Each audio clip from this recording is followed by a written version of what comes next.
Todos sabemos que um porto é muito mais do que navios, cargas e máquinas. Um porto também é feito de pessoas com histórias de alegrias, superações e tristezas.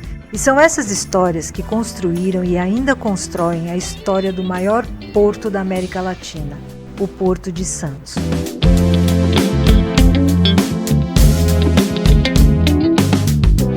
Olá, sejam muito bem-vindos, eu sou a Meg Valau e esse é o podcast Porto e Gente, podcast que conta histórias reais de pessoas que trabalharam ou ainda trabalham no Porto de Santos. Se você está chegando aqui agora, seja muito bem-vindo, se você está sempre aqui, é uma alegria estar com você. Como você pode ver, eu estou de cenário novo, eu espero que você tenha gostado, deixa aí nos comentários o que você achou do meu cenário novo. E, como eu falo sempre, mas eu prometo que vou ser muito rápida, esse é um projeto independente e a gente precisa de uma ajudinha enquanto não aparece um patrocinador. Ô patrocinador, estamos aqui. Olha só, se você acha que o projeto é legal, que a memória do Porto de Santos merece ser preservada, o Pix aparece aí na tela, portogente@gmail.com. Tá bom? Muito obrigada e vamos ao que interessa. E para inaugurar o nosso cenário novo, eu trouxe uma pessoa muito diferenciada, com histórias muito legais para contar para a gente. Eu recebo o Marcos Santana. Ele é diretor de novos negócios e agronegócios no Porto de Santos. Seja muito bem-vindo. Obrigado, Meg. É um prazer estar aqui contigo. Eu estou muito feliz, viu? Eu também. Bom, eu quero que você comece contando. Ele começou como digitador. Conta pra gente esse começo. Isso foi lá em 1997, então faz muito tempo. Uma manhã que eu estava saindo para procurar emprego, um jovem de 21 anos de idade, um amigo me liga e fala assim: o que você vai fazer hoje? Eu falei: estou saindo para procurar emprego, já estou arrumado. Ele falou: então não busca, vem para cá. Estamos precisando de digitador e eu acho que o teu perfil se encaixa muito bem. Tinha feito processamento de dados, né, naquela época do colegial, né, do ensino médio. E aí fui na empresa, fiz o teste e já comecei a trabalhar na mesma hora. Então comecei como digitador do departamento financeiro e eles não perguntaram muita coisa a meu respeito, né, porque naquela época ele já me conhecia, o gerente me conheceu e gostou do perfil, então comecei a trabalhar. Você digitava bem? Eu digitava bem rápido, ainda digito bem rápido. Então ele era bem qualificado já. Mas você sabe uma história interessante da função de digitador? Eu estava há uns 3 meses trabalhando na empresa e chega o gerentão de São Paulo, com uma gringa. E estão atrás de mim, eu estava trabalhando no Excel, naquilo que eu tinha que fazer, e ela falou assim: pô, não dá para mudar aqui, aqui, aqui? Aí eu olhei para trás e falei: dá, é só fazer assim. Aí ele olhou para minha cara: pô, tu fala inglês? Eu falei: falo. Por que você nunca disse isso antes? Eu falei: porque ninguém nunca perguntou. Eu não tinha mandado currículo para a empresa. Então, eles não sabiam das suas qualificações. Não, eles me conheciam por indicação de um amigo que me indicou, gostaram de mim na entrevista, já me contrataram na mesma hora. Era, na verdade, Meg, uma contratação temporária. Foi por isso que foi assim. Era só por 3 meses. Na verdade, foi assim: você vai trabalhar por 3 meses para fazer essa X demanda. Eu terminei essa X demanda em 1 mês e meio. Eles falaram: pô, mas você foi muito rápido. Porque eu não fazia outra coisa, eu só digitava. Você digita rápido mesmo. Mas eu ficava o dia todo fazendo isso, o dia todo. E aí, ao final desse período de 1 mês e meio, eles prorrogaram por mais 1 mês e meio e iria terminar ali o meu período. Quando descobriram que eu falava inglês, aí me contrataram para o financeiro. Aí eu virei assistente financeiro. Eu estou em choque. Mas sabe por que eu acho que o espanto deles não era muito comum, como ainda não é, as pessoas falarem inglês no Brasil? Você concorda comigo? Que não é uma coisa muito... Hoje está melhor, mas há um tempo atrás não era tão comum, era? E também não era muito comum a pessoa ter habilidades com computador em 97, né? Também, né? Isso eu nem comento. Isso mais quem já trabalhava e foi obrigado a se adaptar. E de onde saiu a sua agilidade como digitador? Então, na escola que eu estudava, era uma escola que era muito voltada para a parte de informática. Então, desde a 6ª série, eu já tínhamos um laboratório, CPD, o antigo CPD, onde nós mexíamos em computador. E aí eu fiz parte do primeira turma de processamento de dados daquela escola. Então, nós fizemos um colegial de 3 anos, voltado especificamente para informática. E foi muito bom, porque um conhecimento adquirido enorme para aquela época, e ajudou bastante. Nossa, eu tô impressionada com isso, que de repente, olha, veja bem, você entrou meio que por acaso, porque você estava procurando emprego, Sim. Aí de repente descobrem que você fala inglês, e aí você é efetivado. E aí, como é que foi a sua vida no financeiro? Porque você vinha meio que de uma... Qual era a sua área específica? O que que você pensava em fazer? Eu pensava em trabalhar na área de informática, mas eu tinha um sonho de pequeno. Eu morava na ponta da praia, e eu, nas muretas da praia, da ponta da praia, eu via sempre os navios passarem. Eu falava, algum dia eu quero entrar num navio. E aí eu descobri, dentro dessa agência marítima, trabalhando, que eles eram responsáveis pela atracação e atendimento dos navios no Porto de Santos. E eu falei, caramba, eu posso ir Você visitar... pode falar o nome da agência, viu? Na Expresso Mercantil, Tá. é uma agência que já não existe mais, mas eu falei, puxa, mas eu quero entrar no navio. E aí um dia conseguiram me levar no navio. Ah, eu fiquei encantado. Encantado. E quando eu voltei, fui falar com o meu gerente, falei, olha, Walter, eu quero ser visitador de navios. Ele falou, não, você é um bom menino, você está estudando, você tem como crescer sem precisar ir para operações, né? Continuar no financeiro e tudo mais. Eu falei, cara, eu gosto do financeiro, mas amei para o navio. E aí, nessa mesma época, eu tinha 1 ano e meio de empresa, eu estava me preparando para casar, e meu casamento era na sexta-feira. Na quinta, ou na quarta, me liga um amigo que saiu da empresa, estava em outra empresa, e falou, olha, Marcos, eu vou sair daqui e estão precisando de um visitador. E eu sei que você quer ser visitador. Eu falei, pô, mas eu não sei a função. Ele falou, cara, vem aqui na entrevista. Aí fui na entrevista, o chefe lá olhou para mim e falou, você sabe fazer visita? Eu falei, não. Você já foi em navio? Eu falei, já. Então você não sabe... Uma vez. Uma vez. Você não sabe o que fazer? Eu falei, não. Ah, então não quero você, não preciso de você. Aí eu falei, olha, mas eu aprendo muito rápido. É o jargão de todos. É o jargão, né? Aprendo muito É o jargão de todos. Aí ele olhou para mim e falou assim, você fala inglês? Eu falei, sim, eu falo inglês. Computador? Eu falei, eu fiz processamento de dados agora. Ele falou, então você está contratado. E foi muito engraçado, porque ele tinha um problema muito sério, que ele não sabia, ele era bem idoso, não sabia mexer em computador. E o outro rapaz que fazia parte do departamento não queria ensinar ele. Eles estavam brigados. Então fui contratado por conta de uma briga e consegui realizar o meu primeiro sonho, que foi poder ser um visitador de navios. Quanto tempo você ficou como visitador? Eu fiquei na GRI por 3 anos e pouco, e depois eu fui para a Rangin quando a Rangin abriu, e na Rangin eu fiquei mais 1 ano e pouco, aí depois eu fui mudando de funções na Rangin. Me conta um pouco desse período de visitador. Olha, o visitador é uma profissão extremamente dinâmica. O que faz um visitador O visitador de é a navio? primeira pessoa a entrar no navio quando o navio atraca no porto. Então, ele representa a agência marítima, que é o preposto do armador, isto é, ela é o representante do armador junto às autarquias, às autoridades marítimas, e ele faz toda a preparação para o navio entrar. O navio, para entrar, tem que ter um berço, ou um terminal, né, que seja, tem que ter rebocador, tem que ter prático, então tem que passar na APS para poder fazer a programação do navio. Então ele cuida de todas essas etapas. E depois ele vai fazer a liberação do navio junto às autoridades portuárias. Então o navio, na minha época, né, ia a bordo. Polícia Federal, a Receita muito pouco, mas a Receita às vezes ia, a Saúde, a Anvisa, eles sempre iam a bordo, e a capitania não ia. Então a função do visitador era pegar a documentação com o comandante, servir de tradutor entre o comandante e as autoridades que vão a bordo, e quando não vai ninguém a bordo, você leva a documentação para as autoridades. Libera o navio, junto com o despachante, e o navio, quando termina a operação, está pronto para ir embora. Então, quantas e quantas madrugadas eu trabalhei. Imagino. Quantas... Mas eu tinha outra coisa. Na minha cabeça, o visitador de navio era uma pessoa que ficava andando pelo navio. O bom do teu programa e o bom de estar aqui é poder, talvez, desmistificar alguns mistérios. Eu ficava imaginando, o que é um visitador? Ele fica andando pelo navio, olhando o quê? Então, ele tem uma função a bordo de... Primeiro, hoje não mais, tá? Porque hoje tem o Porto Sem Papel, as coisas mudaram. Tá. Mas eu tenho que falar da minha época. Não, é isso que eu quero saber, como era, né? Como era, então você tinha que ser um tradutor. E quantas vezes entravam as autoridades a bordo, fala para esse cara isso, fala para esse cara aquilo. E você tá lá no meio da guerra, né? Que às vezes a documentação não estava certa, às vezes a autoridade achava que tinha que ser de uma forma diferente o Você já teve tratamento. que intermediar briga, assim? Já.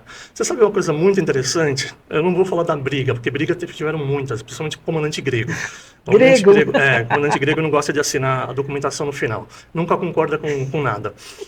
Mas uma história bem interessante foi que uma vez um policial muito amigo meu, federal, ele entrando, ele falou assim, ó, fala para esse filho da mãe desse comandante que se tiver títeres aqui a bordo, eu vou pôr ele preso, alguma coisa assim, né? Na verdade não foi bem assim que ele falou, mas é proibido falar aqui. Foi em outra linguagem.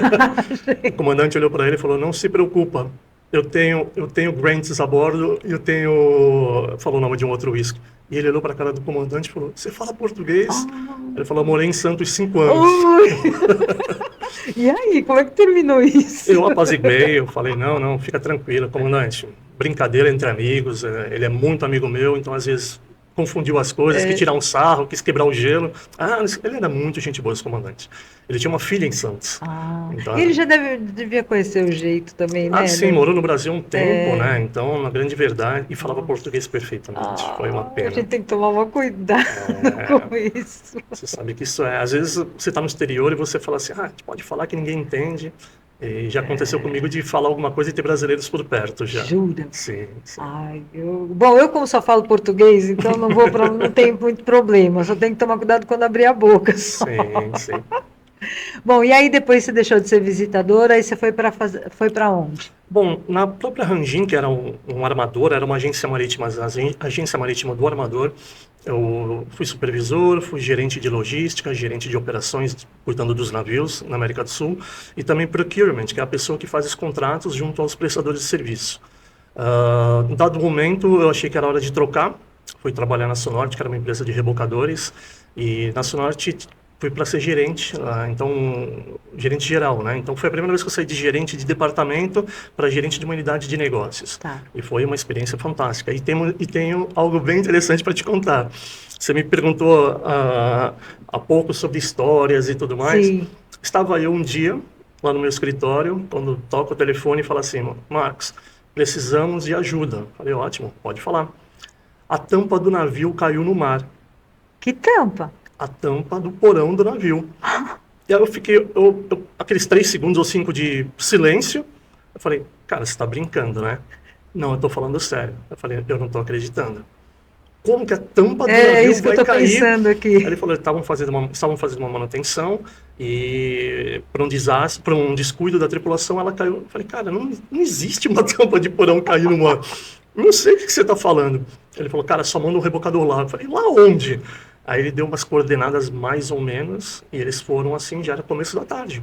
Conseguiram pegar? Vou chegar lá. E aí, o sol começa a cair. E o comandante do rebocador, o mestre do rebocador, não tinha a mínima ideia onde estava a tampa. Mas ele foi tão... Ela flutua, não? Ela flutua. Ela flutua. Ah, que bom. Porque quando ela caiu, ela pegou ar, né?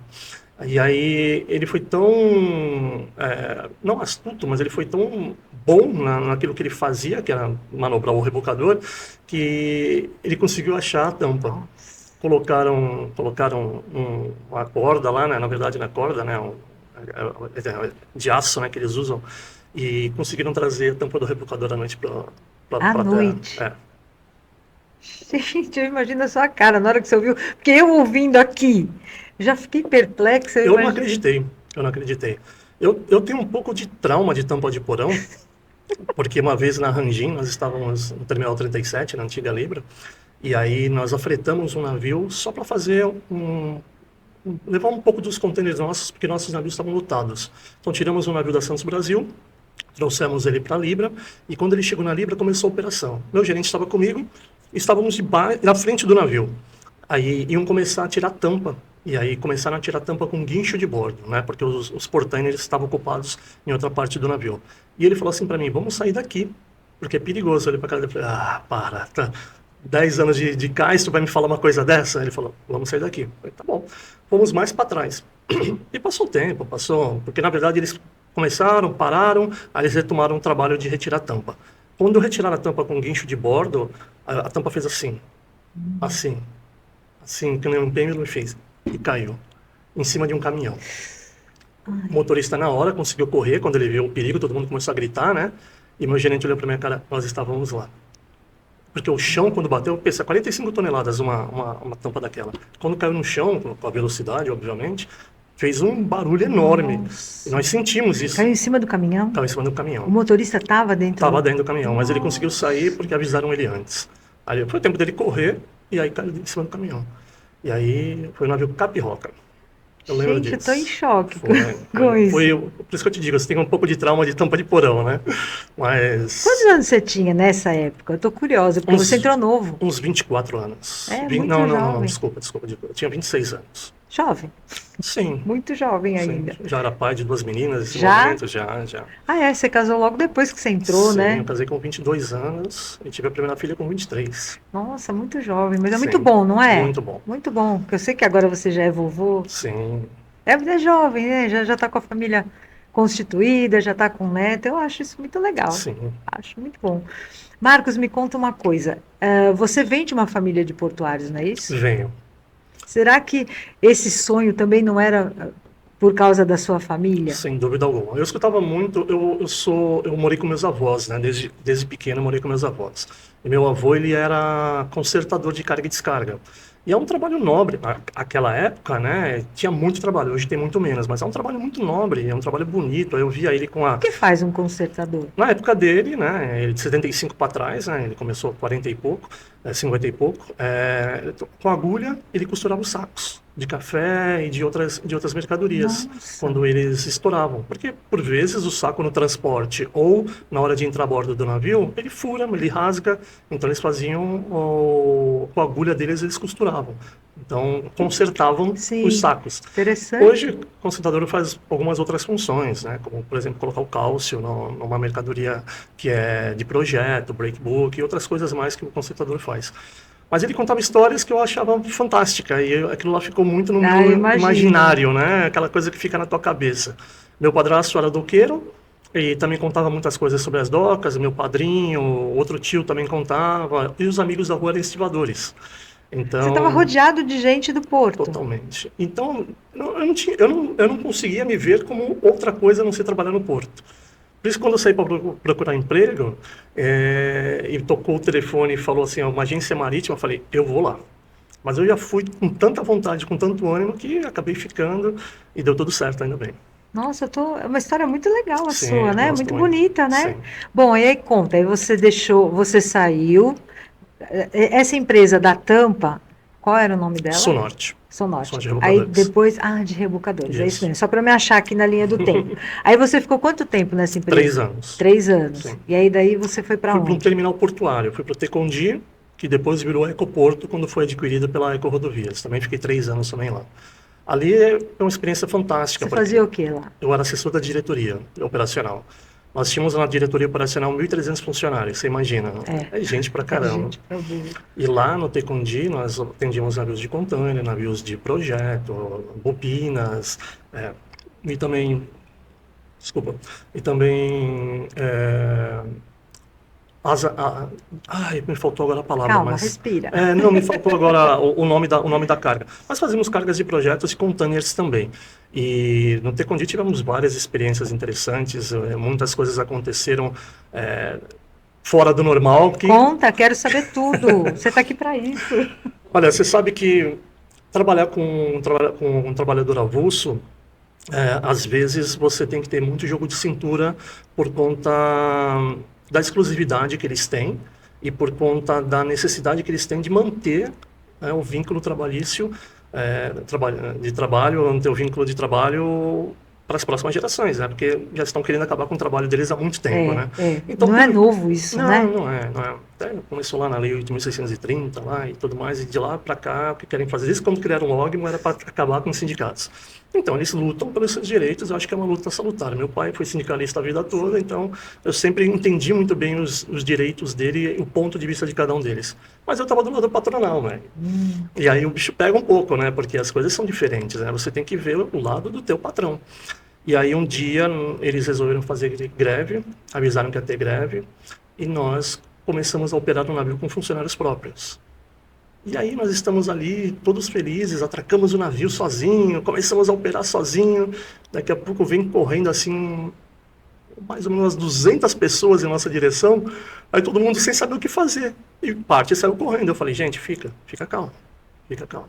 Aí chegou o presidente do sindicato, não vou falar quem era, mas eu conversei com ele, eu conhecia, expliquei a situação e fizemos um acordo, que nós não iríamos trabalhar e eles iam embora.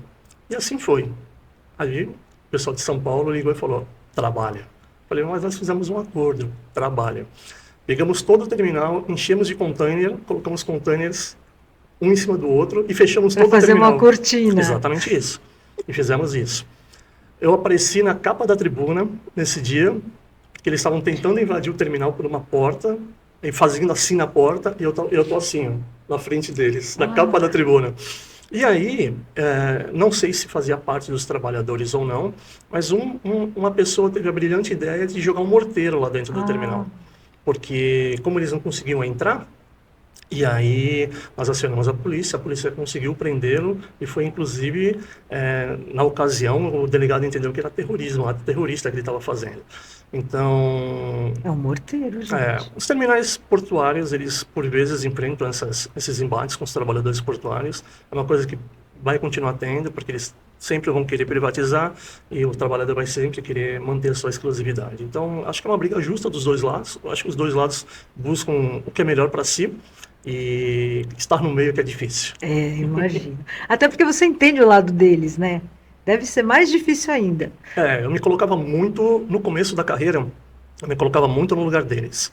E eu participava muito das reuniões do nosso sindicato, né, dos funcionários. E aí, em determinado momento, quando você vira gerente, aí você tem que tomar partido.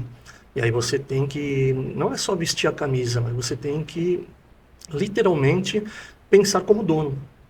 Então, Sim. uma vez que você pensa como dono, você não pode pensar como empregado mais, você não pode se ater a esse tipo de convenção, você tem que chegar e falar, não, vou fazer o que é melhor para a empresa. Então, aí eu me afastei bastante de lá para cá. Isso já fazem 20 anos quase, 18 anos mais ou menos. Mas é melhor, né? É uma questão de escolha. Eu escolhi ser executivo e, como executivo, você tem que, obviamente, tomar partido e você tem que tomar certas atitudes, certas decisões. Então, não dá para ficar em cima do muro, né? Não dá. Não deve ser fácil também, né? Eu acho. Olha, a questão, acho que não é só questão de personalidade, mas acho que é uma questão de decisão.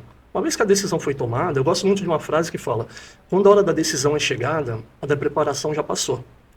Então, se você tomou a decisão lá atrás, na hora que te perguntarem, por exemplo, eu não tomo água. E aí, se você chegar e oferecer, bebe água, eu falo, não, eu não tomo água. Não, mas você tem que tomar água. Então, eu não tomo água. Então, quer dizer, quando a hora da decisão é chegada, de decidir se eu vou tomar ou não, a da preparação já passou. Eu me preparei lá atrás e falei, eu não tomo água. Então, eu me preparei lá atrás para ser um executivo. Então, hoje eu não vou titubear. Quando foi que você começou a se preparar para ser um executivo? Em 2005, mais ou menos, ou 2005 para 2006, acho que foi 2005, eu virei gerente. E aí, de lá para cá, eu tive que, obviamente, tomar partido. Na verdade, Meg, até é interessante falar sobre isso, eu era coordenador do departamento, aspirando para ser um gerente em qualquer outro departamento, não necessariamente no meu, e o diretor falou assim, olha, Marcos, você só vai ser gerente quando você terminar a sua faculdade. Eu não tinha terminado por quê? A vida de visitador de navios, ela é assim, você está pelo navio o tempo todo. Não tem horário, né? Não tem rotina. Eu comecei muitas coisas e não terminei por conta disso, porque você, obviamente, tá a madrugada toda trabalhando, depois você tem que ir para o escritório, à noite você está acabado para poder assistir aula. E aí eu falei, bom, agora eu tenho que fazer faculdade. Só que, pai novo, né, minha filha tinha nascido há pouco tempo, começando a vida de casado, aprendendo a pagar contas, né, porque não pagava conta nenhuma até então, né? E eu falei, puxa vida, agora meu salário não é só para mim, não é só para comprar roupa, né, não é só para sair à noite, agora é para sustentar uma família. Bem-vindo à vida adulta, né? Exatamente isso. Isso eu falava para minhas filhas muito. Mas aí eu tinha que fazer a faculdade. Como que eu ia fazer a faculdade? O valor não encaixava no meu orçamento. Eu sou membro de uma igreja, onde lá eles estavam inaugurando, tinha começado naquele momento algo chamado Fundo Perpétuo de Educação. Isso aí foi em 2002. E aí esse Fundo Perpétuo de Educação, ele te emprestava o dinheiro, ele pagava a sua faculdade integral, e você tem, depois de formado, 8 anos para poder pagar para eles sem juros. Eu falei, pô, isso aqui não é de pai para filho, isso aqui é meuzinho na chupeta, né? Como você descobriu isso? Não, porque dentro da igreja o pessoal divulgou e falou, olha, estamos fazendo isso a partir de agora, para aplicar você tem que fazer assim, assim, assado, cumprir com esse rito. Eu cumpri, foi tudo muito rápido, e aí pronto, a faculdade foi paga, eu paguei em 6 anos ou 7 eu paguei, tudo direitinho com o que eu devia, mas depois de formado, ficou fácil para poder ser promovido, porque já tinha a pré-qualificação, já tinha o conhecimento técnico, e surgiu uma oportunidade e ele achou por bem me promover e foi muito bom para mim. Eu fiquei bem feliz naquela época. Então, fazer a faculdade foi o que virou a chave. Na verdade, o que me colocou na navegação foi o computador. O que me fez mudar de função para cumprir um sonho, né, foi o inglês. e depois a faculdade. Então, eu sempre falava para todo mundo que trabalhava comigo essas três coisas. Tem que saber mexer bem no computador, pelo menos o básico, né, na parte dos aplicativos mais conhecidos que se usa numa empresa, como o pacote Office, e-mail e tudo mais. A outra coisa, falar inglês, tem que fazer inglês, e você tem que se vestir bem, ter uma boa apresentação e fazer uma boa faculdade. Isso já é mentalidade de executivo, né? Eu não sei de onde veio isso, tá, Meg? Se você me perguntar assim, para tirar lá do fundo do baú, eu não sei. Mas provavelmente, na primeira empresa que eu trabalhei, alguém deve ter falado alguma coisa. Eu não consigo me lembrar. Qual foi a primeira A empresa? Foi Expresso Mercantil. na de digitação. Isso. Eu tinha como gerente o Helder Justo, que era uma pessoa fantástica, sabia muito da navegação, me ajudava demais. E a Ieda Cavalcante, que era a secretária dele, que era como se fosse minha mãezona lá dentro. E era muito legal ser mentorado por eles, né? Eles davam mentoring, coaching para mim. E para mim aquele um ano ali foi fantástico. Só aprendendo, aprendendo, aprendendo. Muito que provavelmente foi lá que eu adquiri esse costume, porque quando eu fui para a Grig, eu já andava social. E pouca gente andava social naquela época nos departamentos que eu trabalhava. E eu andava social, perfumado, sempre procurando estar bem arrumado, né? Eu acho que isso já era uma mentalidade do sucesso. Ah, sim, espero. Bom, então aí me conta. Aí você estava nos rebocadores, aí você saiu, Fui para terminal portuário, terminal portuário. depois fui para terminal retroportuário, desculpa, lá em Paranaguá. Aí fui Aí trabalhar você saiu de Santos e foi para fui pra Paranaguá. Paranaguá. Quando eu cheguei em Paranaguá, um mês e pouco que eu tinha de empresa, o terminal que eu trabalhava, eram 5 terminais satélites que eu trabalhava, um deles tinha um armazém de 10 mil metros quadrados, pegou fogo. Ai, E quando eu digo pegou fogo, foi algodão que pegou fogo, ele veio abaixo. Então nós perdemos literalmente. Então, tudo, né? tinha acabado de chegar, nem mal conhecia a cidade, mal conhecia o trabalho, já tive que mandar embora quase 100 funcionários. Aí você imagina as pessoas entrando na minha sala e falando, seu Marcos, eu tenho família, eu tenho conta. Cara, senta aí, vamos conversar. Porque já sabia que quando eu chamava para minha sala era para ser mandado embora, né? Então foi um momento bem difícil da minha vida, esse tempo lá em Paranaguá, mas nossa, eu amo muito a cidade, tenho muitos amigos lá. Eu morava em São José dos Pinhais, né? Eu descia e subia todo dia, mas assim, Foi com a tua família para lá? fui com todo mundo. E foi assim, né? Quando eu fechei com eles, nós pegamos o carro no final de semana, aluguei um hotel, fui em São José dos Pinhais, escolhi a casa. No sábado, a imobiliária estava me esperando, escolhi a casa, paguei, e aí uma semana depois eu já mudei e fui direto para casa. Então foi algo bem legal ir com as meninas para lá, elas gostaram muito de Curitiba, estavam de Curitiba, porque São José dos Pinhais é do lado de Curitiba, né? Pertinho. Então, íamos sempre para lá e as meninas adoraram. Foi um tempo muito bom da nossa vida, mas na parte profissional foi bem difícil, né? Porque eu tinha que lidar com sinistro. Então, foi um ano que eu fiquei lidando com sinistro. Você ficou um ano lá? Fiquei só um ano lá. Só resolvendo problema? Exatamente, literalmente. Aí depois eu resolvi empreender. Eu fui para João Pessoa. E lá em João Pessoa. Gente, você saiu do sul. Vim para Santos. Ah, você voltou para. Bom, você deu uma escala aqui, Sim, vai. literalmente uma escala. E aí fui para João Pessoa, logo depois as meninas foram, um mês depois. Meu cunhado trabalhava na fábrica da Jeep, lá em Goiânia, em Pernambuco. Não é Goiânia, é Goiânia. E ele vislumbrou uma oportunidade de fazer a prestação de serviço para as empresas que trabalhavam lá, ser um terceirizado delas. E aí eu comecei sozinho na empresa, era eu e eu. E o que era essa empresa? Construção, mas Você saiu do porto? saí do porto. Que corajoso, gente. Ele sabia fazer perfuração por baixo, né, que era uma perfuração subterrânea em tubos de PAD, que naquela época era algo assim que era lá no Nordeste novidade, quase ninguém usava. Alugamos a máquina e em pouco tempo nós já tínhamos 40 funcionários. Crescemos muito rápido. E aí depois de um ano e meio lá, a fábrica estava construída, então a gente não tinha mais o que fazer, né? Nós estávamos trabalhando na construção da fábrica. E aí eu voltei para Santos. Ao voltar para Santos, foi um pouco mais difícil me recolocar no mercado. Aí Você ficou quanto tempo fora do Um ano e meio. mercado? Um ano e meio. Ah, não foi tanto tempo Não, assim, não né? foi, mas ficou... O mercado, dinâmico, né? O Muito mercado mudou muito, e aí foi um pouco mais difícil, até por conta do nível salarial, né? Então você tem, cada vez mais o salário sobe, você tem menos oportunidades, né? Você tem menos vagas. E aí eu fiquei um ano trabalhando com um amigo, de uma forma informal, ajudando ele a fazer serviço de chip chandler, serviço de a parte ecológica. Aí foi quando meu cunhado me chamou. O que é ship chandler? É o que fornecimento de navio. Ah, tá. Ele fornece víveres, né? Comida e Sim. todo quanto é tipo de Eu já material. ouvi isso com outro nome. Bom, ship chandler, bom, Não sei, não vou fornecimento lembrar. de navio. E aí meu cunhado me chamou para ir para Olímpia, no hotel que ele tem lá, ele construiu um hotel em Olímpia, lá no Parque dos Laranjais, para poder cuidar do pessoal do telemarketing dele, né, a parte de televendas dele. E aí fiquei lá 6 meses, foi muito bom, legal demais ficar lá em Olímpia. Você gostou mesmo, né? Dá pra ver na sua cara. Hotel maravilhoso. Você morava no hotel? Morava no Ai, hotel. que delícia. O trabalho era muito bom. A tua família foi também ou não? E ficou em Não, Santos? eu fui sozinho dessa tá. vez, eles ficaram em Santos. Até porque minha esposa estava trabalhando na época. E aí fiquei 6 meses lá, aí foi quando eu recebi uma mensagem de uma pessoa vinda do exterior, lá da Suíça, eu quero falar contigo. Eu falei, eu não sei quem ele é, nem nada. Eu falei, tá bom. Aí conversamos e ele falou, olha, eu quero te contratar para ser gerente comercial nosso na nossa agência marítima. Do nada, assim? Depois eu vi que nós já tínhamos tido contatos anteriores, né, por LinkedIn e tudo mais.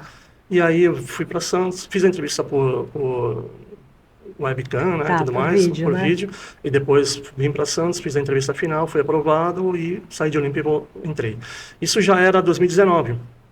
E aí fui trabalhar na Waypoint, agência marítima de Santos. Então eu fiquei 2 anos sendo gerente comercial Brasil, fazendo viagens para poder divulgar a empresa e tudo mais. E o que fazia a empresa? A empresa é uma agência marítima, ela cuida dos navios quando eles vêm para o Porto de Santos. Então ela é o preposto do armador, cuidando, mesma coisa que a Expresso Mercantil e a Grig faziam e a Rangin também. Então era uma agência voltada mais para a parte de granel, e eu era um cara de containers, né? Então é diferente, né? Então foi um pouco difícil o começo por conta disso. E depois de 2 anos... Mas você aprende rápido. Sim. Lembra disso? Mesmo ficando velho, né? Você ainda continua não com esses jargões, isso, a gente aprende sempre. Esses jargões não saem de nós, né? É que às vezes é verdade mesmo, né? Mas sempre foi, viu? Sim, eu imagino, tô vendo pela sua história. Foi. Mas aí foi interessante que em dado momento, eu tinha conversado com ele, esse cara que ficava lá na Suíça, que era o diretor-geral, que eu queria ir para o exterior. Eu queria ter uma experiência internacional. E ele falava, caramba... Aí ele me chamou, logo que eu tinha 1 mês de empresa, ele me chamou para ir lá para o Chipre, né, onde que ele ficava. Aí fui lá para o Chipre, fiquei lá alguns dias sendo treinado e tudo mais. Aí eu falei para ele, caramba, surgindo uma oportunidade do exterior, pense em mim. Ele falou, tá bom. Voltei para Santos, continuei trabalhando. Aí, como meu passaporte europeu não saiu até hoje... Por quê? Que nacionalidade? Minha esposa é portuguesa, tem a nacionalidade portuguesa, eu fui adquirir através dela. Mas aí, um rolo na documentação... Não saiu até hoje? Não saiu até hoje. Mas aí é uma outra história. Tá bom. Vou voltar. Mas aí ele falou, como o teu passaporte europeu não saiu, eu não posso te mandar para a Europa, porque ele tinha uma vaga em Rotterdam. Que era o meu sonho de início de carreira. Eu imagino. Lá no começo de carreira, você só ouvia falar no porto de Rotterdam. Até eu que sou leiga. Rotterdam era o maior porto do mundo. Hoje já não é mais, obviamente. Os chineses estão lá primeiro, segundo e terceiro. Mas era algo que, nossa, me enchia os olhos. E aí ele falou, olha, mas surgiu uma vaga no Panamá. Eu falei, aonde? Eu pensei Paraná, né? Porque nós tínhamos escritório no Panamá. O Paraná é Brasil. Não, e outra, o escritório era pequeno, tinha um gerente, tinha um coordenador, tinha mais 2 assistentes ou analistas, não me recordo agora. E aí ele falou, não, Panamá. Eu falei, nossa, o que tem no Panamá? Aí ele falou, temos o escritório lá, né, vai cuidar do trânsito do canal do Panamá. Eu falei, nossa. Isso existe? Aí ele falou assim, olha, no teu trabalho você aumentou 42% as vendas aqui de Santos, do Brasil, né? Então você tem que ir para lá fazer a mesma coisa. Ao chegar lá, não era igual. Não tinha como fazer a mesma coisa. É porque no Brasil, o escritório que nós tínhamos central não conhecia muito bem o escritório do Brasil, então não mandava esse tipo de serviço, que era de husbandry, que é um serviço de atender a tripulação. Então não mandavam com tanta frequência para a gente. Mandavam, mas não mandavam todos. Então eu fui contactando todos eles, todos os escritórios do mundo que faziam parte do grupo, e aí com o tempo eles nos conheceram melhor e começaram a dar serviço para a gente e não para a nossa competidores. Mas no Panamá, 90% do serviço já era nosso. Então não tem muito o que você aumentar. E tá certo que pelas contas dele lá, e ele era o chefe, eu não vou contestar, até porque falou bem de mim, ele falou que eu aumentei 30%. Eu falei, não sei como eu aumentei 30%, se nós já tínhamos 90% do volume. Mas não contesta, fica quieto. Que seja. Mas aí depois de 1 ano no Panamá, e outra, para falar do Panamá, a gente tem que falar como foi. Meu sogro, tivemos a pandemia, né, aqui, né? Infelizmente, meu sogro acabou falecendo no meio da pandemia. Ele teve uma operação mal sucedida de câncer, e aí no hospital ele pegou o Covid e não morreu de Covid, mas com Covid. E aí, após o falecimento dele, uma semana depois, eu fiquei internado na UTI. Eu fiquei 30 dias na UTI com Covid. Nossa. E não morri por um milagre, né, que eu não morri. Essa é uma história muito interessante. E aí, quando eu voltei a trabalhar, eu estava um mês em casa e minha sogra falou, ó, minha esposa falou para minha sogra, vamos morar todo mundo junto. Porque eu saio de casa, vou no hospital ver o Marcos, vou trabalhar, depois eu vou para sua casa ver a senhora, eu volto para casa e não estou dando conta. E aí minha sogra falou, tá bom, vamos morar todo mundo junto. Aí fomos morar junto nós. Isso foi durante a pandemia? Durante a pandemia. Eu, as duas filhas, a esposa e a sogra. E aí, no dia que a mudança chegou, quando eu falo no dia, era assim, nós estávamos com 60 caixas dentro do apartamento. Toca o telefone, era o meu diretor falando, como que estão as coisas, tá tudo bem? Eu falei, tá pronto para trabalhar? Eu falei, não, já estou trabalhando, estamos na pandemia, estou trabalhando de casa. Mas você está bem? Eu falei, estou ótimo. Você já tinha saído do hospital? Há um mês. Há um mês, um mês depois. E aí ele falou, bom, eu queria te falar sobre uma oportunidade. Eu queria te mandar para o Panamá. E aí o resto você já sabe, né? Panamá, Paraná, isso, aquilo. E eu falei, tá bom, eu vou. Ele falou, mas sua família? Peguei o computador e virei. Fala para ele, amor. Não, nós vamos. E aí ele falou, nossa, mas vocês são práticos, né? Aqui, falei, aqui todo mundo é ponta firme. Pediu, a gente atende. E fomos para o Panamá. Quando chegamos lá, Meg, era pandemia. A pandemia no Panamá... Você foi no meio da pandemia para lá? Exatamente. Gente, que difícil isso. Depois eu quero saber a história do UTI, mas termina essa. Da pandemia, quando chegamos lá, eles eram muito mais duros do que era aqui no Brasil. Então, quando nós chegamos, estavam naquele dia flexibilizando. E a flexibilização deles significava, você pode sair final de semana de casa. Era isso. Durante a semana, só quem tinha o salvo-conduto. Eu tinha, porque eu trabalhava na navegação, a empresa me deu o salvo-conduto, então eu ia trabalhar todos os dias, ou quase todos os dias. A gente fazíamos um pouco de home office também ainda naquela época. Mas o problema os problemas foram, eu não falava espanhol, as pessoas colocavam 2 máscaras e um face shield. Como é que você vai entender o que a pessoa está falando? Impossível. Então, era mímica, era portunhol, eu não sei. Nossa, que desafio. Bastante. No escritório, não. Meu chefe, ele era argentino, falava português porque morou em Santos durante 3 ou 4 anos, ou 5, não me recordo agora. Então, ele falava português perfeitamente. Então, eu falava em português com ele, o que era ruim. Sabe por quê? Porque aí não fui aprender o espanhol. Não aprende o espanhol. Mas para mim, naquele primeiro momento, foi importante isso, porque ele me ajudou muito, muito mesmo, Mariano. E aí, falava português com ele e com a equipe eu falava inglês.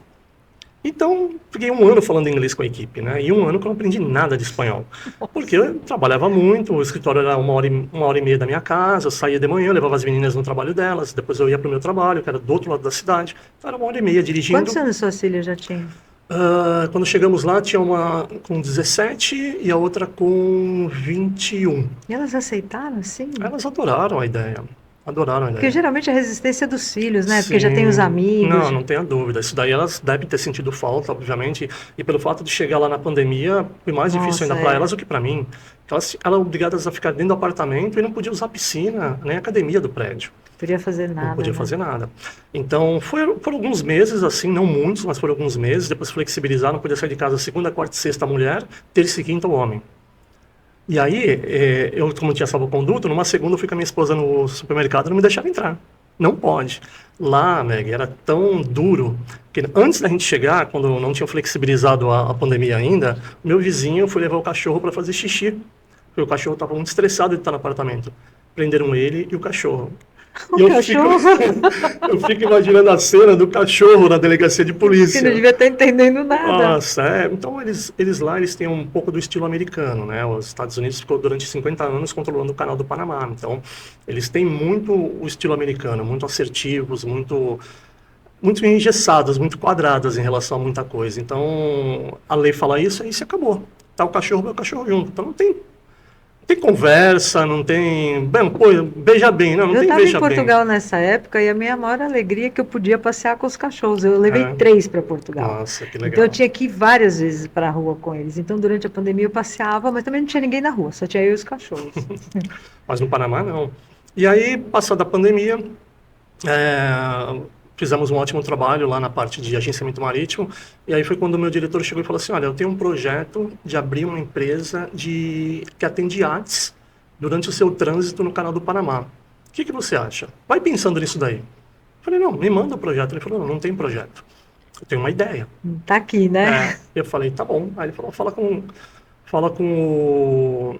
o outro gerente aí no Panamá e viu quais são as ideias dele. Aí conversamos, vi qual era a ideia dele, montei um plano de negócios. Nesse plano de negócios eu coloquei o que dava para ser feito, com quem a gente podia atender, quanto do mercado nós iríamos ganhar, em quanto tempo, quanto daria a parte financeira e tudo mais. E vimos que era um negócio pequeno, mas que poderia ao longo dos anos crescer. Mas financeiramente falando, não era algo muito rentável, era algo que agregava valor para a empresa e agregava valor para a marca, né? E aí ele olhou o business case, né, e ele falou, não, tá ótimo, vamos abrir. Aí eu falei, olha, antes da gente abrir, vai ter uma feira em Miami, agora em fevereiro, e eu acho que seria interessante nós visitarmos. Aí ele falou, tá bom, vai lá. A perspectiva era de abrir a empresa em julho. Aí em fevereiro nós fomos para a feira e foram 4 dias de feira lá em Miami, aprendemos bastante, visitamos muitos iates, falamos com muitos comandantes e falei com muita gente lá. Eu tinha uma meta de falar com 40 pessoas por dia. Você estabeleceu meta? Sempre fiz isso, sempre. Toda feira eu sempre faço isso e algumas feiras agora, ultimamente, tem sido difícil falar com tanta gente. Né? Mas lá era uma feira só de arte. Então todas as pessoas elas eu podia oferecer serviço para elas. Então fica muito mais fácil do que numa feira hoje, num pavilhão de exposição, onde só 10 ou 20% eu posso oferecer meus serviços, né? Ali era 100%, então era muito mais fácil. Aí, como a gente falou com muita gente, passou assim um mês depois, acho que já era final de março ou começo de abril, uma pessoa nos contactou e falou, eu tenho um iate que está indo para aí, eu quero que vocês atendam. Então, em maio, nós atendemos um iate, era um iate grande, antes da empresa estar constituída. Ela foi constituída em junho ou julho. Você teve cliente antes de ter a empresa. Agora, como que é esse atendimento? Eu fiquei muito curiosa. Todo navio que passa no Canal do Panamá, você imagina que o Canal do Panamá ele é uma ligação entre o Oceano Pacífico e o Oceano Atlântico. E o Panamá é um istmo, né? É um pedaço de uma faixa de terra que ele ergueu do mar. Sim. Então você tem aqui uma linguicinha que é o Panamá e você tem um canal que tem que passar por dentro do Panamá para sair de um oceano para o outro. O problema é, não me pergunta por quê, mas um oceano ele tem diferença de altura do outro. Alguma diferença entre um e outro. Então não dava para fazer algo reto para passar simplesmente lá. Então lá em 1880 alguma coisa, os chineses tentaram construir o canal e um monte de chinês foi para o Panamá e não conseguiram, e foram embora. Chegaram os franceses. E os franceses ficaram durante muitos anos tentando fazer o canal funcionar e até 1908, 1909, 30 mil franceses morreram por conta daquela época, por causa do mosquito, né? Então, quer dizer, não estavam preparados para isso, não tinha vacina nem nada. E aí os americanos pegaram em 1911 o trabalho já começado dos franceses, né? Eles colocaram um conceito de eclusas, inventado pelos franceses naquela época. E as eclusas nada mais são do que uma garagem que o navio entra, a água sobe, o navio e ele vai subindo. Tipo um elevador. Literalmente um elevador de navios. Um elevador de navios. Como você vai no Shopping Miramar e você pega aquele elevador, é igualzinho. E aí os americanos já tinham vacina naquela época, então morreram 10 mil americanos, muito menos do que morreram os franceses. Estavam no lugar certo, na hora certa, sim, né? E outra, com a tecnologia certa, porque eles mudaram algumas coisas que os franceses tinham pré-estabelecido. Então você imagina, isso aqui é o canal, 12 horas de navegação, tá? Chega na primeira eclusa, sobe 9 metros. Aí ele continua, vai na segunda eclusa, 9 metros. Vai na terceira eclusa, 9 metros. Aí ele fica diferença, assim? 27 metros. Não. Mas essa diferença é porque... A diferença deve ser 1 metro só entre um e outro. Porque ele vai para um rio, que eles drenaram um rio, então fizeram como se fosse um rio artificial, que é o Rio Gantum. Ele não é artificial porque era um rio que já existia, mas como mudou o curso e eles alagaram uma parte toda, então ele navega por 10 horas ali, depois lá ele desce 9 metros, desce 9, desce 8 metros e pouco. E ali ele chega no outro lado do canal. Então é muito interessante. Eu fiz várias travessias. Então eu Ai, posso que falar que eu sou um delícia. santista que teve a chance de fazer 10 travessias, né, lá no Canal do Panamá. E é muito legal. Eu fiz uma de navio e fiz todas as outras de iate. Iate, diferentemente do navio, o navio é grande, né? As eclusas têm o tamanho quase do navio. Pra você ter uma ideia, os navios se chamam Panamax, porque os navios ele tem o tamanho da boca, a É da um navio boca deles próprio, é tem que ser. 32,80. Não, é um navio que cabe naquelas Sim, eclusas. sim. Mas quando eu digo que ele cabe, Meg, é impressionante. Fica 1 metro aqui, 1 metro aqui. Às Nossa. vezes menos. E aí são colocadas, tem locomotivas, 3 locomotivas na frente e 3 atrás, com cabos de aço, para poder segurar o navio e ir puxando o navio dentro da eclusa. Interessante que cada locomotiva daquela custa US$ 1,5 milhão. Cada locomotiva daquela. Então, um navio paga muito para passar, muito caro. Imagina. Paga uma E o base, iate paga quanto? então, o navio paga uma base de US$ 300 mil para passar um navio médio de carga com carga média. Hoje, quando eles fazem os leilões lá para poder passar mais rápido, porque quando ele não tem janela, tá chegando a US$ 3 milhões para poder passar um navio lá. Entendeu? Porque para eles vale mais a pena pagar e passar logo do que dar a volta pelo Entendi. cabo. Ah, esqueci o nome do cabo lá no Chile. É uma volta muito grande e é muito perigoso a parte de tempestades lá e tudo mais. Então, o iate paga muito menos, por quê? Entrou um navio na eclusa, a boca, como eu te falei, ela fica muito próxima, É um né? só, né? E atrás sobra um espaço enorme. Então ali entra rebocadores, às vezes, quando eles têm que fazer a Dá para ir mais travessia, gente. e colocam 3 iates. Geralmente Entendi. 3 iates. Já Mas vi você não me contou exatamente, ou se contou, eu me perdi. O que vocês faziam para os iates? É documentação? documentação de trânsito no Canal do Panamá. Tá. Porém, o iate, diferentemente do navio, ele chega antes, para numa marina de um lado, e ali ele demanda vários serviços.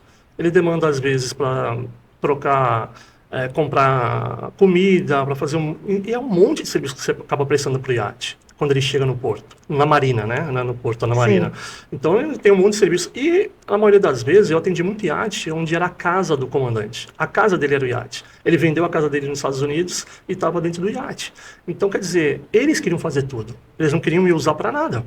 Porque sabe que vai ter a taxa de administração, Sim. obviamente, né? Então, eles alugavam um carro e faziam tudo sozinhos, aí se perdiam, Eu dava tudo imagino, errado. porque não conhece o lugar, né? E outra, é um país seguro, muito seguro, mas para tomar golpe você toma em qualquer lugar do mundo. Não é qualquer só lá. É aqui, lá, em qualquer outro lugar. Qualquer lugar. E tomavam golpes de vez em quando. Que interessante. Então vocês, bom, é até uma questão de segurança Totalmente. para a pessoa do iate, né? Não ter que se aventurar num lugar que não conhece. E outra, a marina era muito, muito longe de tudo. Ela era um lugar assim, inóspito. Você vê bem É uma longe. economia que acho que não valia muito a pena, né? Eu sempre achei, eu tentava colocar isso no lápis para eles, né? Mas às vezes tem comandante que é muito experiente, ele já navega há muitos anos, ele tem esse modus operandi e é assim que vai ser, acabou. Sem problema. Então nós fazemos a documentação deles, autorização para passar no Canal do Panamá. E engraçado, porque esses iates geralmente eram o comandante, a filha, a mulher e a filha, sabe? Assim, teve um que foi só o comandante sozinho, né? O outro comandante e a filha. E é obrigado a atravessar o Canal do Panamá e ter no mínimo 5 tripulantes. Ah, tem mínimo? É pelo seguinte, um Eu iate, já estou até vendo. diferentemente do navio, que é cabo de aço, você tem que ter dentro do teu iate cordas com uma certa polegada e um certo material, porque ele pega, então você imagina 3 iates aqui juntos, pega a corda no iate daqui desse ponto, põe uma corda lá, outra corda aqui no cabeço, né? E outra corda aqui e outra corda aqui. Então cada iate tem que ter 2 cordas, pelo menos, né? E aí eles ficam presos ali naquele tempo que levanta ou que desce a água, né? E depois solta e vai embora quando está tudo normal. E para isso, para pegar a corda e amarrar a corda aqui no iate, tem que ter uma pessoa aqui, uma aqui e outra aqui, e o comandante no leme. Porque às vezes o iate vai sozinho. Então se ele vai sozinho, ele é obrigado a ter 4 cordas. Porque ele tem que colocar 2 na frente, 2 atrás, com gente na frente, com gente atrás, e o comandante e o prático ficam juntos conversando. Tem sempre um prático para fazer a travessia. Também? Também. Tem que ter E aí, prático. como é que vocês faziam? Você fornecia as pessoas também, quando não tinha... Esse eu acho que é o ponto X da questão, eu vou te dizer por quê. Era US$ 200 cada pessoa. Gente. Aí você imagina esse comandante que estava sozinho, ele falou, eu não vou pagar US$ 800 para atravessar. Eu falei, comandante, não sei o que faço as leis, né? Eu te ajudo da melhor forma possível. você tem como pedir para amigos seus virem? Foi o primeiro caso esse. Eu falei, cara, que loucura. Aí eu fui falar com um gerente lá, ele falou assim, não cai nessa não, tem que pagar e acabou. Eu falei, cara, mas eu quero ajudar. Eu falei, comandante, estou tentando te ajudar, mas está difícil. Ele falou, não, chama teus amigos. Aí eu chamei minha esposa, minha filha, minha filha e um amigo. E fizemos a primeira travessia assim. E aí, depois disso, fizemos várias travessias. Minha esposa fez 2 travessias comigo, minha filha mais nova fez uma, a mais velha acabou não fazendo nenhuma por conta do trabalho. E levei amigos. Você é brasileiro mesmo, né? Resolvemos o caso, né? Pois é, o brasileiro resolve. Você já reparou que a gente sempre dá um jeito. E aí ele ficou super feliz, fez um churrasco pra gente e tudo mais. Foi bem legal. Eu gostava muito do trabalho. Ele economizou $800. Foi muito bom, né? Nossa, que história boa essa. E aí, você ficou quanto tempo lá no Panamá? Eu fiquei 3 anos e em determinado momento nós sentimos que era hora de voltar para o Brasil, né? Porque minhas filhas já tinham casado, as 2 casaram com panamenhos. Elas estão lá? Estão lá até hoje. E então nós pensamos, vamos voltar, porque tua mãe está sozinha, né? Falando com a minha esposa, vamos voltar, ficar com ela. E pro apartamento que a gente acabou alugando e só vai nas férias. Aqui nas férias nós vimos sempre pro Brasil. Eu tinha direito a tickets para voltar todo ano pro Brasil. E aí resolvemos voltar, eu pedi demissão. E aí quando voltamos... Só que antes, deixa eu só falar uma coisa importante, né? Esse tempo dos 3 anos que eu fiquei no Panamá, principalmente depois que esses 2 anos que eu fiquei no iate, eu tinha que aprender sobre o iate, né? Então eu não conhecia nada de iate. Então a empresa me pagou para que eu pudesse aprender sobre iates. Então, me mandou para vários lugares do mundo, onde eu tinha a oportunidade de participar de feiras e de seminários, e visitar clientes também, para poder aprender. Então, você imagina eu chegando em Mônaco, uma semana antes do Grande Prêmio de Fórmula 1? De Fórmula 1. Nossa! Não, desculpa. Foi uma semana antes da feira de iate, que ia ter lá em Mas Mônaco. É bom também, vai. Não, olha, sinceramente, não sei, talvez a corrida vai ter mais glamour, mas a feira é uma coisa fantástica. A feira ela é a meca dos iates, né? Então, é um negócio absurdo. É um país de milionários, né? De bilionários também. Né? Desculpa, que eu ainda estou no... bilionários também. Né? Atendi alguns, mas muito poucos, né? Atendia mais milionários, não bilionários. Mas qual é a diferença, assim? É o dinheiro só? Olha, ambos... Eu não sei, todos que eu atendi eram muito discretos, não falavam sobre muita coisa, eles mantinham uma relação... né? Esse povo não ostenta. Era uma relação cordial com a gente, mas bem fria, cada um no seu canto, né? Você está prestando serviço, eu sou o dono e acabou. Mas era tudo muito bom. E aí tive a oportunidade de ir para Mônaco, ir para França, ir para Holanda, ir para os Estados Unidos, ir para outros países onde eu ia para as feiras para conhecer, aprender e trazer novos clientes para a empresa. Então foi muito bom, estávamos com um número de clientes bons, de promessas para virem, foi quando teve a seca do Canal do Panamá. E com a seca do Canal do Panamá, passavam lá 48 navios por dia, isso diminuíram para 19. Então, muita agência mandou muita gente embora. A nossa agência, felizmente, não mandou ninguém embora, não precisou. Mas muitas agências cortaram gente, outras fecharam. E iates, que passavam uma base de 9 a 12 iates por dia, começaram a passar entre 1 e 3. Nossa, é uma bela queda, né? Então, todo o nosso planejamento, que fora feito num número de iates por ano, ficou durante 4 meses reduzido. Então, eu vi que o projeto era muito bom, um projeto que tinha futuro, mas por conta da seca, que não tinha previsão de acabar, eu falei, eu acho que não dá mais para eu ficar aqui. Ainda falei com o meu chefe, falei, cara, meu salário está alto demais para poder atender essa estrutura. Eu acredito no projeto, mas eu tenho outra coisa para fazer na empresa, tem outro lugar para você me mandar? Não tem. Então eu vou voltar para o Brasil. Ele falou, não volta, fica mais um tempo aí e tudo mais. Não, eu vou voltar para o Brasil. Aí, ele queria te manter lá mesmo? Sim, na verdade ele sabia que aquilo ali era o tempo, né, que ia ter a seca, né? Hoje já acabou a seca lá, tá tudo normal. Voltei para o Brasil, então chegar no Brasil eu já tinha uma proposta, e aí com essa proposta aceitei e fui trabalhar numa trading, que era uma trading que exportava commodities brasileira. Pensa só, um cara de container, de repente vai trabalhar numa agência de granel e agora vai para uma trading. É uma coisa muito diferente do que eu fazia. E aí, logo que eu cheguei, tivemos um navio para atender lá em Santarém. Era um navio que nós tínhamos farelo de soja e milho exportando para Cuba. Nossa, amiga, que experiência linda. Fantástico. Poder atender um navio. Porque nós éramos responsáveis pela carga. Era a primeira vez que eu trabalhava pela carga, não pelo navio. Então, as responsabilidades são diferentes. As coisas que você tem que fazer são diferentes, as pessoas que você fala são diferentes. E você é o dono da Ó, teu carga. olho brilha. Porque você é o dono da carga, é você que manda em tudo ali. Você não é mais o... Ah, você não é mais... entendi. Agora é você que manda, na verdade, não é Então isso? era muito interessante por conta disso. Então fiquei um tempo lá. A empresa decidiu descontinuar o serviço dela, ela parou com os serviços, e aí parte dessa equipe foi para uma outra empresa, não toda, mas parte foi para uma outra empresa. E aí nessa outra empresa nós alugamos nós não, eles, né, mas eu digo nós, que eu fazia parte da Sim. equipe, éramos somente em 3. Alugaram um armazém em São Vicente, e nós trabalhávamos com açúcar. Então começamos a trabalhar com Só açúcar. agora, né, recentemente. Isso daí eu estou há 10 meses na Process, então deve fazer um ano antes.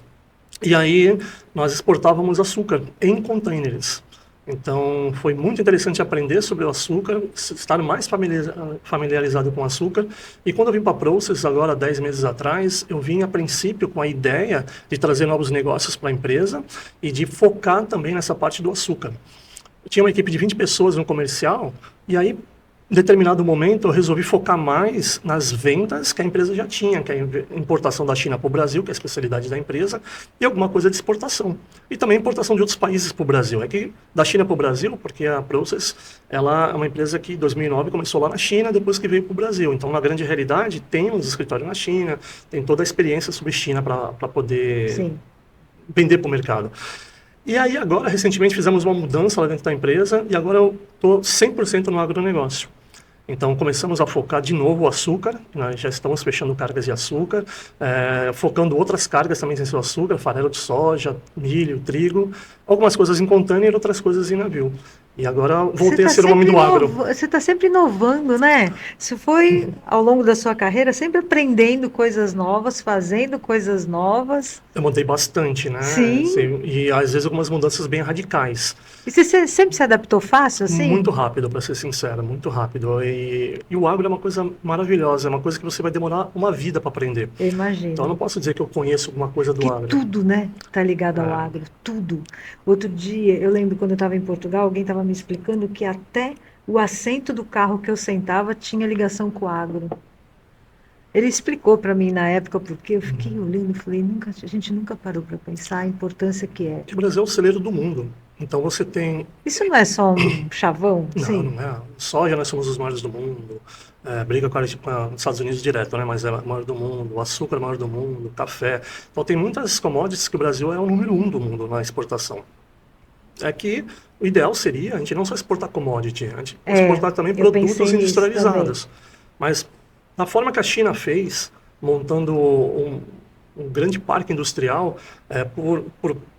esse lugar só exporta isso, esse só exporta isso. Então, eles fizeram com que a logística ficasse mais barata, porque todos os prestadores de serviços estão na mesma redondeza. Sim. Ali, todo mundo que exporta caneca está nesse lugar. Todo mundo que exporta pets, coisa para pets, está nesse lugar. Então, os preços que eles exportam, mais o subsídio do governo, é uma coisa que não dá para você competir.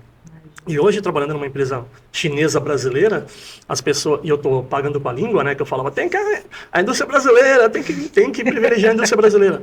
Meg, não tem como você competir. A qualidade, não existe mais produto Xing-Ling lá na China. Você pode até comprar uma fabriqueta de esquina, mas as fábricas hoje são muito modernas. Você vê o pessoal daqui dos empresários de Santos que estão na China agora, você vê os flashes, é só tecnologia avançada, é um negócio muito, muito diferente do que nós temos aqui. Então não dá para você competir, não é justo essa competição para o exportador brasileiro ou para o fabricante brasileiro. Porque lá ele consegue ter ganho de escala, ele consegue vender para o mundo todo. Eles fizeram o trabalho direitinho, né? E lá, é uma coisa que eu li essa semana, inclusive, eles ganham por centavos. Né? Então, quer dizer, ele luta para que centavos ele ganhe só nos centavos, porque ele vende tanto, mas vende tanto que no fim dos ovos ele acaba ganhando mais. Ele ganha no volume, né? No volume. Muito interessante. Bom, temos que encerrar. Gente, a conversa estava tão boa, tão boa. Marcos, eu vou te chamar de novo. Eu sei que eu sempre falo que vou chamar as pessoas de novo, mas é porque olha, eu adorei. Eu aprendi, eu dei uma volta assim no mundo com você hoje. Mas eu quero que você volte, sim, que tem coisas que eu gostaria de saber mais a fundo. né? E a gente pega mais uma horinha para você contar. Tá ótimo. Mas eu queria só que você se despedisse e deixasse alguma mensagem para as pessoas que estão entrando agora, porque ele é muito bem sucedido, gente, vamos combinar. Então, assim, eu acho que você tem uma carreira bem sucedida, aprendeu muito, então eu queria que você deixasse um aprendizado para quem está entrando agora, para quem gostaria. O que eu vejo muito do pessoal que está começando é a falta de resiliência, é a falta de insistir um pouco mais, acreditar um pouco mais em si mesmo e que muitas vezes desiste muito rápido. Eu acho que dificuldades você vai ter em qualquer lugar na vida, vão ter sempre dificuldades para você sobrepujar, então tem que ter garra, tem que ter força de vontade, humildade para escutar e para aprender e para ser ensinado e se inspirar nas pessoas que chegaram lá, se inspirar, pegar um modelo e segue aquele modelo. Pede para ele te dar ajuda, pede conselho, seja humilde.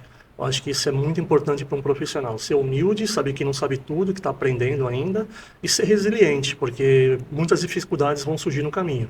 E os que desistem, infelizmente, não vão ter a glória de poder chegar lá no topo. Então, chega só no topo quem vai com coragem até o fim. Muito bom. Gente, obrigada por ter ficado até aqui. Eu acho que você deve ter gostado tanto quanto eu gostei. Então, você comenta, deixa aí um comentário bem bonito para mim, compartilha esse episódio e eu aguardo você no próximo. Muito obrigada.